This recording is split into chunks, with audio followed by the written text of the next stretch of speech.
Hey everyone. So today in Toronto was a pretty disgusting day. Very humid, not too warm, but with the humidity, especially in the subways, it was really bad. So I thought, where should I go today? Somewhere nice and air conditioned. I just wanted to get out of the house. So I went to the movies. And if you saw my day 4 pickup video for Fan Expo, you'd see that I got these two vinyl figures of uh, Kick Ass and Hit Girl. And of course, seeing as how the second Kick Ass movie was just released, I thought I'd go and see that. Now, from what I had read, not that many critics were being favorable to this movie. Not to say that they should be favorable, but it's just it seemed like reviews were a little harsh, and I have to say, at moments throughout the movie, I could see uh, why they might have been as harsh as they were. That is, other critics like on Rotten Tomatoes and on Metacritic. Now, the thing that I personally liked about this movie is that you really got to know more about a larger group of characters.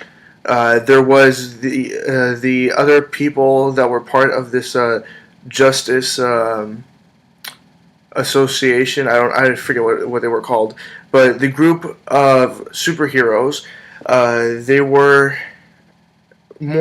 were fleshed out, and I liked the addition of more characters that people in the audience could relate to, especially characters such as the mother and father who lost their son and used that as motivation to become superheroes. And oh god, this other girl, Night Bitch, that was her superhero name, and her reason for becoming a superhero was because her sister was attacked and murdered, and she didn't want that to happen to anyone else. But yeah, there were just a lot more characters to actually uh, sort of associate with throughout the movie. It was definitely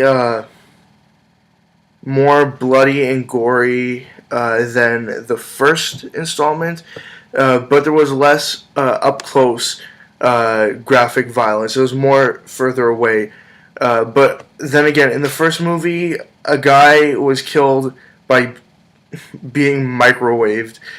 In this movie, I think the worst death that you could possibly think of wasn't even fully realized in the film. It's the murder of, and sorry, this is a spoiler to some people.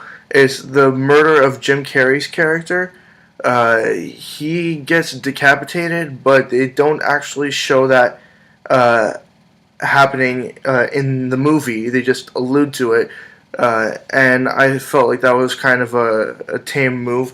But with what Jim Carrey had said about how he felt about the movie after filming it, I guess maybe it was a response to that. He just didn't want uh, his role in the movie to be that graphic. But whatever, it was still fine.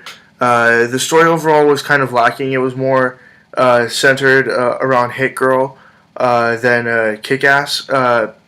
Although Kick-Ass is still very important in the movie, it shifts the focus to a larger group of heroes, and like I said, it does focus more so on Hit Girl, growing up, being a teenage girl, having to deal with the popular girls, and the way that she deals with it is really, really funny. I'll just say this: it involves a lot of shit and vomit, just tons.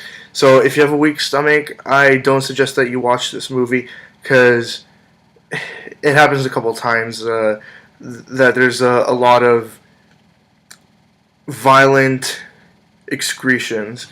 So I'll just leave it at that. I spoiled a few things there, but not too much. Uh, I suggest that you watch it if you are looking for a slightly funny kind of action-oriented movie. And if you like the first Kick-Ass movie, you definitely want to see the sequel, see what came of it. But I guess if you're just new to it and you haven't watched the first one, definitely go watch the first Kick-Ass movie, and then go ahead and watch the second one afterwards.